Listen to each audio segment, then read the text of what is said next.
আসসালামু আলাইকুম everyone, welcome back to my channel lovely world. সবাই কেমন আছেন? আলহামদুলিল্লাহ আমরা তো বেশ ভালোই আছি।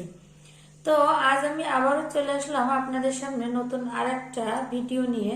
তো আজ আমি যে রেমেডিটা তৈরি করে দেখাবো সেটি হলো, এখন আমাদের বর্তমান যে সিচুয়েশন, আবার আমাদের যে এখন ওয়েদার, এই ওয়েদারে কিন্তু আপনার সবারই ঘরে সর্দি কাশি গলা ব্যথা জ্বর ঠান্ডা, যে ফ্লুজনিত যে রোগ সেটা কিন্তু আপনার সবার প্রত্যেকেরই ঘরে কম বেশি রয়েছে বা হয়ে আসছে। তো এটা থেকে কিভাবে ওষুধ ছাড়াই ঘরোয়া রেমেডিতে মুক্তি পাওয়া যায়, আমি আজকে তেমনই একটা রেমেডি তৈরি করে দেখাবো। তো সর্দি কাশি গলা ব্যথা জ্বর আপনার যে সকলের ঘরেই কম বেশি, এটা এমনিতে সারা বছরও থাকে, তো এই ওয়েদারে বেশি থাকে। তো আপনারা আমি যে রেমেডিটা তৈরি করব এটা সারা বছরও খেতে পারেন। এমনিতে সর্দি কাশি জ্বর ফ্লুজনিত ইনফেকশন না হলেও খেতে পারেন। এটা এটা খাওয়া স্বাস্থ্যের জন্য ভালো। তো চলুন শুরু করি। তো আমার এখানে ফার্স্ট যেটা লাগবে সেটা হলো মধু। তো মধুতে রয়েছে কিন্তু 45টির বেশি খাদ্যগুণ। এই যে এই মধু নিব এখানে আপনাদের সুবিধার্থে আমি এখানে সবার ঘরে তো অনেক মধু নাও থাকতে পারে, তাই না? তো তারা কি করবে, যাদের এমন বাটায় মধু আছে তারা চাইলে আমার রেমেডি আমি যেটা যেটা ইউজ করব সেটা সেটা এটার ভিতরে দিয়েও মিক্সড করে রাখতে পারেন। আর যাদের বাসায় অল্প মধু তারা আমার মতো আমি যেটা আপনাদেরকে সুবিধা আপনার সুবিধায় আমি দেখিয়ে দেব, তারা এভাবেও আপনারা করে নিতে পারেন। রেমেডিটা খুবই কার্যকরী। তো এখানে নিচ্ছি ফার্স্ট মধুর কোনো এখানে পরিমাপ নাই, আপনারা যার যেমন খুশি সেই অনুপাতে নেবেন, কারণ আমি যে রেমেডিগুলো ইউজ করব সেগুলা খাওয়া খুবই ভালো, এটাতে কোনো সাইড ইফেক্ট নাই বা ক্ষতি নাই।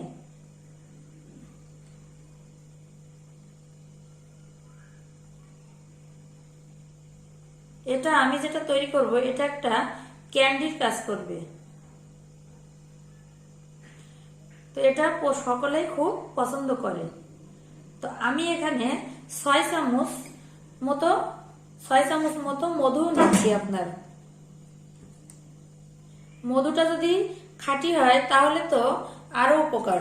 মধুতে চর্বি ও প্রোটিন নাই। মধুর অ্যান্টিব্যাকটেরিয়াল উপাদান দেহকে যে কোনো সংক্রমণ থেকে রক্ষা করে ও রোগ প্রতিরোধ ক্ষমতা অনেক বাড়ায়। মধু কিন্তু যে আমাদের অনেক উপকার, এটা আমরা তো প্রাচীনকাল থেকে কম বেশি সকলেই জানি, তাই না?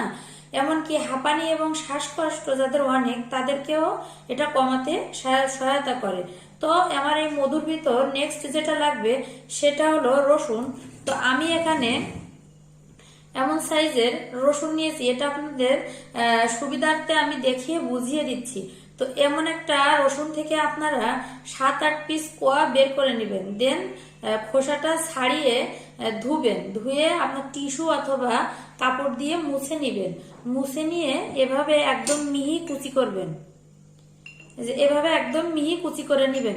তো আমার এখানে 6 চামচ মধুতে আমি এখানে 1 চামচ রসুন কুচি যোগ করছি। তো এখানে আমি 1 চামচ যে রসুন কুচি নিয়েছি সেটার সঙ্গে এখন এটা মিশিয়ে দিব।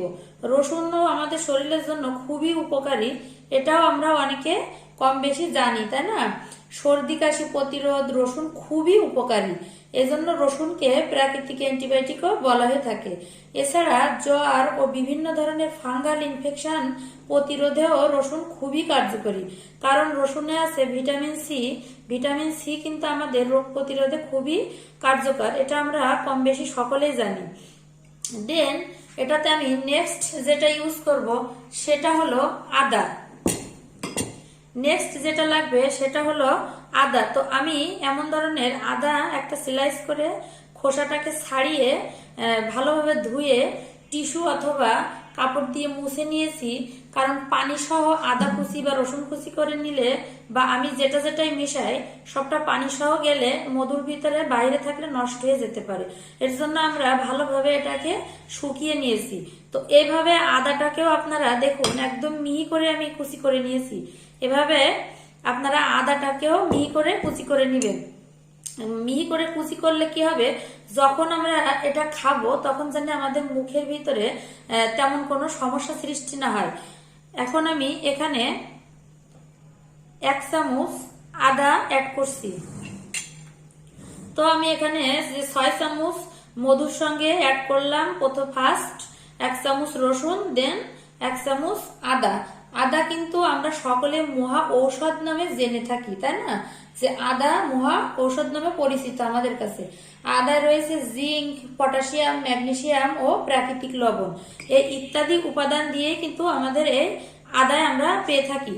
তো এই আদা এবং রসুন এবং মধু এই তিনটার মিশ্রণ একসাথে আপনারা ভালোভাবে মিশিয়ে একটা বাটায় বা জারে, বক্সে, যেটাতে আপনাদের খুশি সেটাতে আপনারা এভাবে ভরে রেখে দিবেন। দিয়ে আপনারা এটা সকালে অথবা সন্ধ্যায় মন চাইলে 2-3 বেলাও খেতে পারেন, আবার 1 বেলা, যার যেমন ইচ্ছা এভাবে 1 চামচ করে নিবেন আর মুখে দিয়ে খেয়ে নিবেন।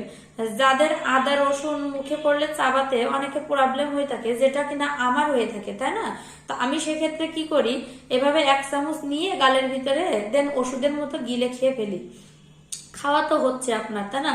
তো এটা আমরা যদি খাই তাহলে আপনার আমাদের যে ফ্লুজনিত যত কারণ সমস্যা আছে, এমনকি এখনকার যে সিজনে কাশি হলেই কিন্তু মানুষের প্রচন্ড গলা ব্যথা হচ্ছে, তো এই সমস্ত সবকিছু ঠান্ডাজনিত যত রোগ সবকিছু থেকে আমরা ইনশাল্লাহ আল্লাহর রহমতে এটা থেকে মুক্তি পেতে পারি এটা যদি খাই।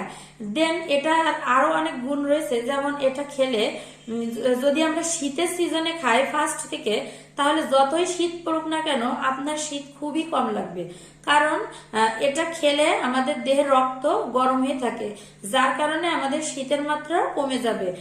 তো এটা খেলে আবার আরো উপকার আছে, যেমন শীতের সিজনে যদি আমাদের হাত অথবা পা যদি কেটে যেয়ে থাকে, সেটা কিন্তু শুকাতে একটু লং টাইম লাগে বা ব্যথাটাও অনেক বেড়ে যায়। তো আমরা যদি এটা খেতে থাকি এবং যদি ওই মুহূর্তে আমাদের কাটাছেঁড়া হয়, তাহলে দেখবেন ব্যথার যে প্রবণতা সেটাও আমাদের আল্লাহর রহমতে কম থাকে। তো আমার এই রেমেডিটা আপনাদের কেমন লাগলো আপনারা আমাকে কমেন্ট বক্সে অবশ্যই জানাবেন, এবং সেবন করে কতটুকু উপকৃত হন সেটাও আমাকে কমেন্ট বক্সে জানাবেন। আরেকটা কথা বলি, যেটা প্রত্যেক দিনই বলি, সেটা হলো ফ্রেন্ডস, যারা আমার চ্যানেলটা এখনো সাবস্ক্রাইব করেননি তারা প্লিজ আমার চ্যানেলটা সাবস্ক্রাইব করুন এবং পাশে বেল বাটনটি ক্লিক করুন, জানি আমি সর্বপ্রথম ভিডিও ছাড়লে ফার্স্ট নোটিফিকেশন আপনার ফোনে চলে যায়।